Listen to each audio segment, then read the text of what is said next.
Hello everyone, I Zainab Tinwala from Arihant College of Arts, Commerce and Science, Camp, Pune, welcome you to my study channel based on 12th Commerce topic of Chapter 1, that is Scientific Principles of Management by F.W. Taylor. In my previous video, I had discussed about who was Henry Fayol and his 14 principles of management. So, before starting with the principles of scientific management, I would like to give you the meaning of scientific management. The term scientific management is the combination of two words, that is, scientific and management. The term scientific means systematic, analytic, and objective approach, whereas management is the art of getting the work done through others. Hence, scientific management is based upon careful observation, objective analysis, and innovative outlook. It is the art of knowing exactly what is to be done and the best way of doing it. Scientific techniques are applied in methods of work, recruitment, selection, and training of work. Scientific method means like how science is applied. Science formulas are perfect, they cannot be changed. In the similar way, the principles of management cannot be changed. They can be modified, but they cannot be changed. As management is a kind of art, so here the scientific methods or the scientific formulas is modified in a such a way that it applies to a situation in whichever way the manager wants to mold it. So here is Mr. F.W. Taylor. The full name of F.W. Taylor is Frederick Wilson Taylor.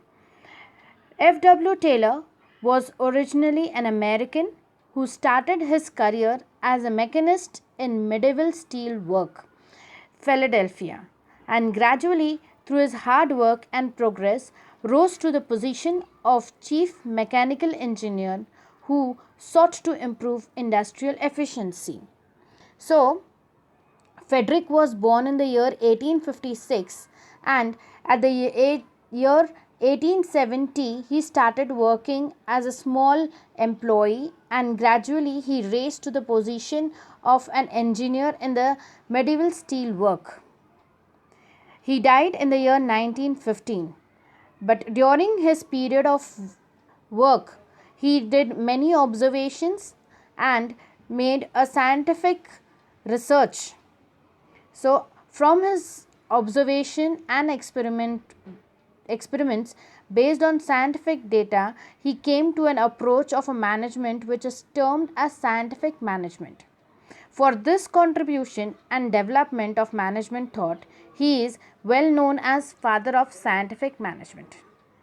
Before that, we saw Henry Fayol is known as the father of modern management, but F.W. Taylor, he is known as father of scientific management because he implied scientific rules in the management to get a good output and the implied on the working of the employees.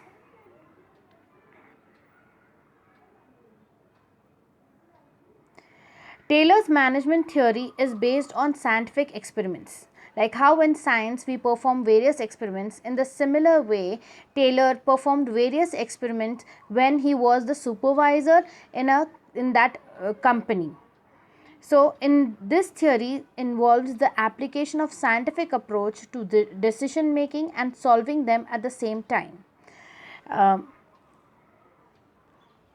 In the year 1911, when the industrial revolution took place, that time in industries there were some problems in manufacturing or producing things in a large quantity. So to solve those problems, F.W. Taylor employed scientific methods and which he tried to solve by applying operational efficiency, which was at the shop floor, that is at the bottom floor, lower level management.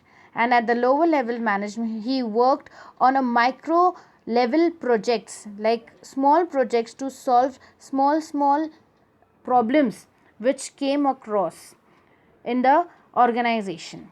So after working on all these things, on all these problems, he um, came about this scientific management principles. So according to Taylor, problems should be solved by scientific techniques rather than rule of thumb and a trial error method. He said that the science should be applied in the management, and it should not see that rule of thumb means like majority, whatever majority people think, that formula should be applied, or they have a trial error method means you try, and if you don't succeed again you keep on trying. That is called as trial and error method. He said that all this rule of thumb and trial and error method should not be applied. Instead of it, there should be a scientific approach in what you decisions you make, and then you try to solve the problem, whatever problem arises in that organization. Now we will see about the background and history of Taylor. So at the medieval early age, he worked as a laborer and mechanist. Taylor recognized that workmen were not working their machines or themselves nearly as hard as they could, and this resulted in high cost of the company. Like when he was working as a laborer, he came to know that the workers only take the decisions and then they work on the machines. So while taking decisions, they used to waste more time instead of working on the machines to get the output. And the company used to pay equal wages to each and every employee, so the output was less and the expenses were more. So to reduce the expenses and get more output, uh, Taylor worked on that.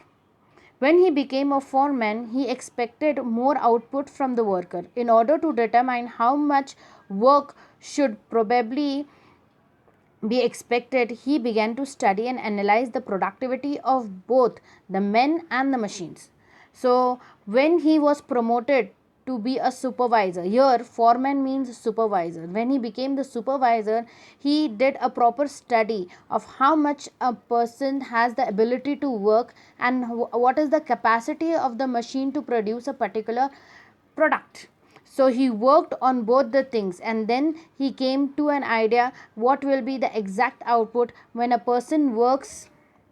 If a person gives us 100%, then the machine also gives its 100%, then the output will be much better than before. So in 1983, Taylor obtained a degree in mechanical engineering. Using his engineering background, Taylor set out scientific studies and techniques. He was primarily concerned about the efficiency of the workers and optimum utilization of resources.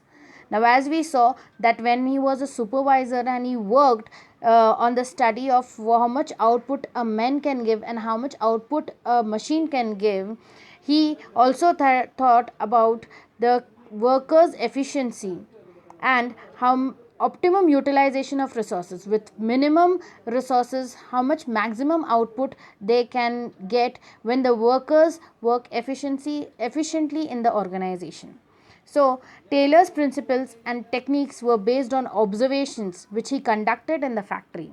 These observations which he saw, that only he predicted. That's why it is called as scientific principles.